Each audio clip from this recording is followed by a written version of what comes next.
अस्सलाम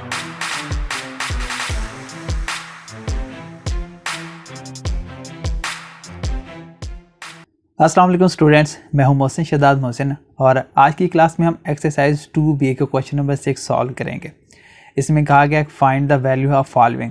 अब यहाँ पर कुछ नंबर दिए होंगे, आपने उसकी वैल्यू फाइंड करनी है। सबसे पहले फर्स्ट पार्ट में लिखा हुआ है 542 multiply by 92 plus 8 multiply by 542।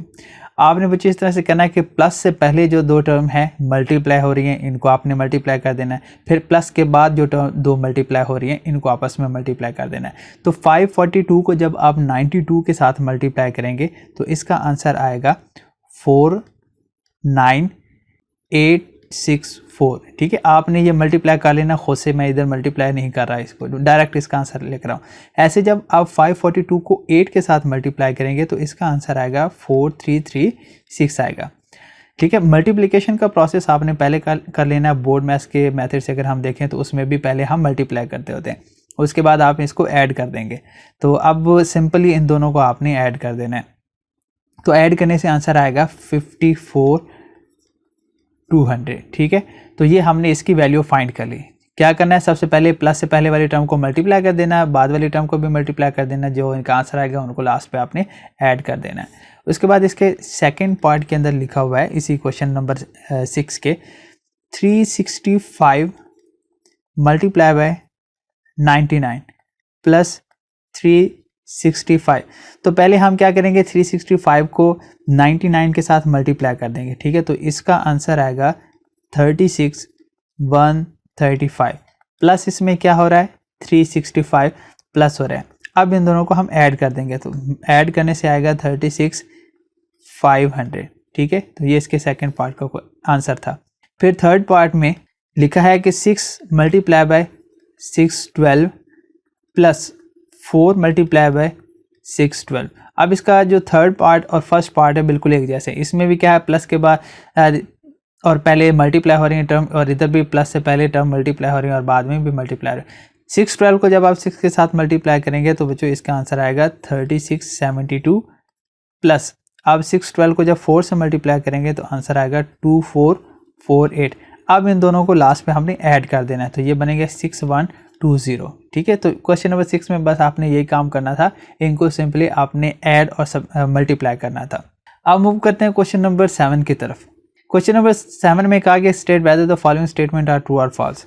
नीचे कुछ टर्म दी हुई है, आपने बताना है कि ये सही है या गलत है। ठीक है, तो अगर तो हम सॉल्व करने से उसकी लेफ्ट हैंड साइड और राइट हैंड साइड का आंसर सेम आ जाएगा तो हम कहेंगे ट्रू है। अगर आंसर सेम नहीं आता तो हम कह देंगे ये फॉल्स है। ठीक है, तो सबसे पहले पार्ट में यहाँ पर लिखा हुआ है 16 डिवाइडेड बाय 4, ये टर्म ब्रैकेट के अंदर है।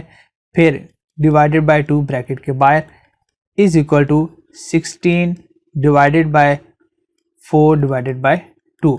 तो सबसे पहले क्या करते होते हैं, ब्रैकेट को सॉल्व करते होते हैं। जब हम ब्रैकेट को सॉल्व करेंगे तो इसके अंदर 16 डिवाइडेड बाय 4 लिखा हुआ है। ठीक है, तो अगर आप बच्चों 16 को 4 से डिवाइड करते हैं तो आंसर 4 आता है। तो ब्रैकेट को जब हम सॉल्व करेंगे तो यहाँ पर आंसर आएगा 4। फिर आगे क्या है, divided by 2 is equal to, फिर यहाँ पर 16 डिवाइडेड बाय, अब 4 डिवाइडेड बाय 2 करेंगे तो आंसर 2 आएगा। यहाँ पर भी क्या है 4 डिवाइडेड बाय 2, तो इसका आंसर 2 आएगा। ठीक है, यहाँ पे 16 डिवाइडेड बाय 2 आ गया। अब 16 डिवाइडेड बाय 2 करेंगे तो आंसर 8 आएगा बच्चों, तो यहाँ पर आंसर आएगा 8। तो क्या 2 और 8 इक्वल हो सकते हैं? बिल्कुल नहीं हो सकते। तो इस वजह से हम कहेंगे कि ये जो स्टेटमेंट है ये फॉल्स है। ठीक है, ये ट्रू नहीं है। उसके बाद इसका है सेकेंड पार्ट, इसमें लिखा हुआ है 4 multiply by 5 multiply by 6 is equal to, यहाँ पे 4 मल्टीप्लाई बाय 5 मल्टीप्लाई बाय 6। तो पहले ब्रैकेट को सॉल्व करेंगे हम सबसे पहले। तो ब्रैकेट में है 5 मल्टीप्लाई बाय 6, तो इन दोनों को मल्टीप्लाई करेंगे तो आंसर आएगा 30 इज इक्वल टू, अब 4 और 5 को मल्टीप्लाई करने से आंसर 20 आएगा, यहाँ मल्टीप्लाई बाय 6। अब जब हम इससे 30 को 4 के साथ मल्टीप्लाई करेंगे तो इसका आंसर आता है 120। ठीक है, इसी तरह से जब हम 20 को 6 के साथ मल्टीप्लाई करेंगे तो इसका आंसर भी कितना आता है 120। तो अब लेफ्ट हैंड साइड पे भी 120 है और राइट हैंड साइड पे भी 120 है, तो इसका मतलब क्या होगा कि ये स्टेटमेंट क्या होगी, ट्रू होगी। ठीक है, अब थर्ड पार्ट में क्या है, 3 multiply by 4 plus 1 is equal to 3 multiply by 5। तो बच्चों यहाँ पर 3 मल्टीप्लाई बाय 4 करेंगे तो आंसर आएगा 12 और इसमें 1 प्लस कर देंगे इज इक्वल टू, अब यहाँ पर 3 को 5 से मल्टीप्लाई करने से 15, अब 12 प्लस 1 करेंगे तो ये आएगा 13 इज इक्वल टू 15। अब 13 और 15 इक्वल नहीं हो सकते, तो इसका मतलब है ये स्टेटमेंट क्या हो जाएगी बच्चों, फॉल्स हो जाएगी। फिर आ जाता है इसका फोर्थ पार्ट और इसमें लिखा हुआ है 20 plus 10 divided by 2 is equal to 30 divided by 2। तो यहाँ पर हम सबसे पहले लिखेंगे 20 प्लस, अब डिवीजन वाला स्टेप हम पहले करेंगे। अब 10 को जब 2 पर डिवाइड करते हैं तो आंसर 5 आता है, और यहाँ पर 30 को जब आप 2 पर डिवाइड करेंगे तो आंसर 15 आ जाएगा। ठीक है, अब ये डिवीजन करके चेक कर लीजिएगा इस तरह से, जैसे भी आपने डिवीजन सीखी हुई इस हिसाब से कर लीजिएगा। ठीक है, तो ये 2 1 ज़ा 2 आएगा, यहाँ पर 1, यहाँ 0 और 5 ज़ा 10। ठीक है, तो देखें आप ऊपर आंसर हमारे पास 15 आ रहा है। तो इस तरह से आपने इसको सॉल्व करते रहना है साथ साथ। अब यहाँ पर लिखा हुआ है 20 प्लस 5, तो बच्चों 20 प्लस 5 होता है 25, और इस साइड पे आंसर कितना आ रहा है 15। तो ये टर्म दोनों फिर से इक्वल नहीं है।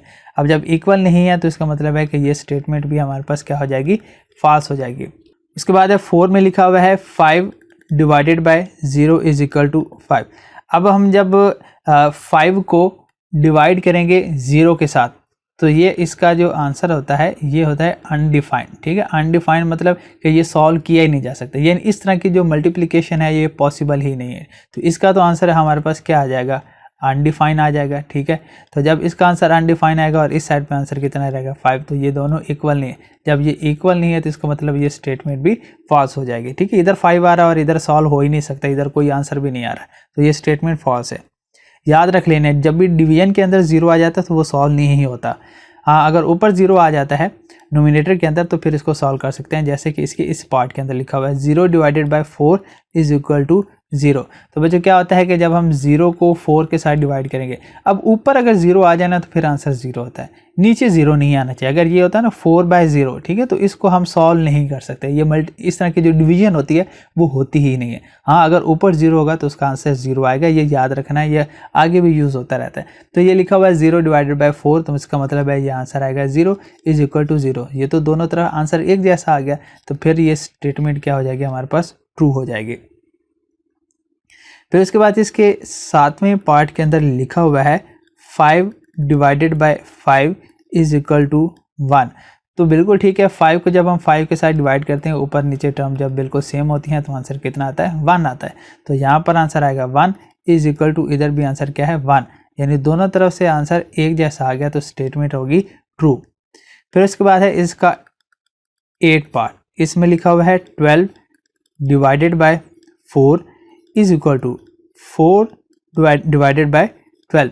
तो जब आप 12 को 4 से डिवाइड करेंगे तो आंसर आएगा 3, और अब जब आप 4 को 12 से डिवाइड करेंगे तो आंसर पॉइंट में चला जाएगा इस तरह से, यानी आंसर आएगा इधर 3 इज इक्वल टू 0.33।